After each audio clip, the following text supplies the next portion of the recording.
बलिया में आज बीजेपी सांसद और पूर्व दिल्ली अध्यक्ष मनोज तिवारी ने जनसभा को संबोधित किया। उन्होंने बलिया सदर से बीजेपी प्रत्याशी दयाशंकर सिंह व वाजपेयी विधानसभा के प्रत्याशी केतकी सिंह के पक्ष में वोट मांगे।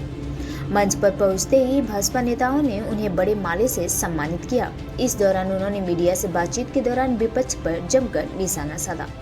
सपा पर निशाना साधते हुए उन्होंने कहा कि सपा दवा नहीं बस दाव कर सकती है। उन्होंने कहा कि पश्चिम में हम लोग अपने आप को पीछे समझ रहे थे, पर वहां भी इंटरनल सर्वे से हम सबसे 10 सीट आगे। उन्होंने कहा कि इस बार हम 300 का आंकड़ा पार कर सकते हैं, पर जिस तरह जनता का स्वाद मिल रहा है 325 भी पार कर सकते हैं। इसके बाद विपक्ष को ईवीएम पर सर नहीं पटकना चाहिए।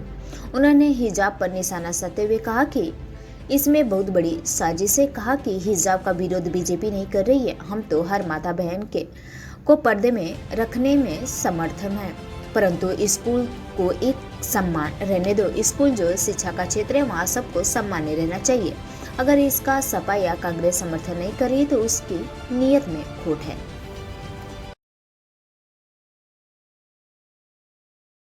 के पास दावा करने के अलावे और कुछ है क्या सपा के पास?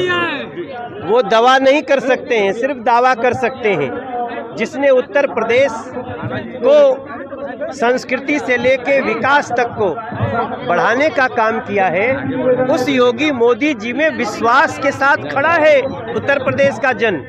जहां पे हम लोगों को सबसे कमजोर समझा जाता था, हमको भी लगता था कि पश्चिम हमारा थोड़ा नुकसान हो सकता है, हम वहां पे भी उनसे 10 सीट आगे सर्वे में, इंटरनल सर्वे में हैं। और आपको बताऊं कि हम 300 टच तो कर रहे हैं, लेकिन जिस प्रकार का लोगों का आशीर्वाद है, अगर हम 325 का भी आंकड़ा पार कर लें तो किसी को आश्चर्य नहीं होना चाहिए, ईवीएम पे सर नहीं पटकना चाहिए। क्या वजह है सर कि जब राम मंदिर की बात होती है या फिर बनारस में बाबा के दरबार में जिस तरीके से सुंदरीकरण किया गया तो विपक्ष बौखला जाता है। वो कहता है कि तमाम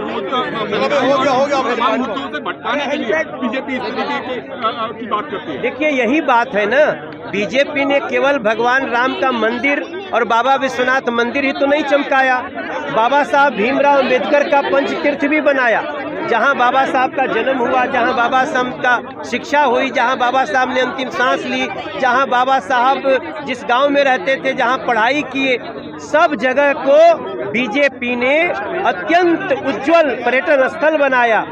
अगर बाबा रविदास जी के मंदिर को भी बीजेपी सजा रही है और साथ में पूर्वांचल एक्सप्रेस भी बन रहा है, सड़कों का जाल भी बिछ रहा है, 30 मेडिकल कॉलेज हो गया है। आज बेटियों के लिए जो उत्तर प्रदेश में माहौल है वो किसी भी राज्य के लिए गौरव का विषय है।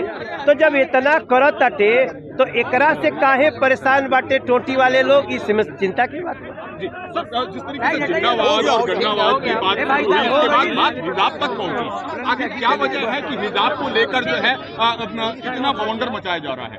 क्या इसके पीछे आपको कोई साजिश लगी है? इसमें बहुत बड़ी साजिश है।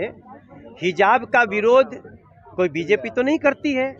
हम तो हर बहन के पर्दे में रहने, उसके जो भी उसका करे उसको हम स्वतंत्रता के हम ही समर्थक हैं, लेकिन स्कूल को तो सामान्य रहने दो। हम खाली इतने ही कह रहे हैं कि स्कूल में जो शिक्षा का क्षेत्र है वहाँ पे सभी लोगों को एक से जैसा दिखना चाहिए। अगर इसको नहीं समर्थन करना चाहती है बीजेपी, ये सपा या कांग्रेस, तो उसकी नीयत में दोष है। क्या वजह है? चलिए, हो गया, ठीक है।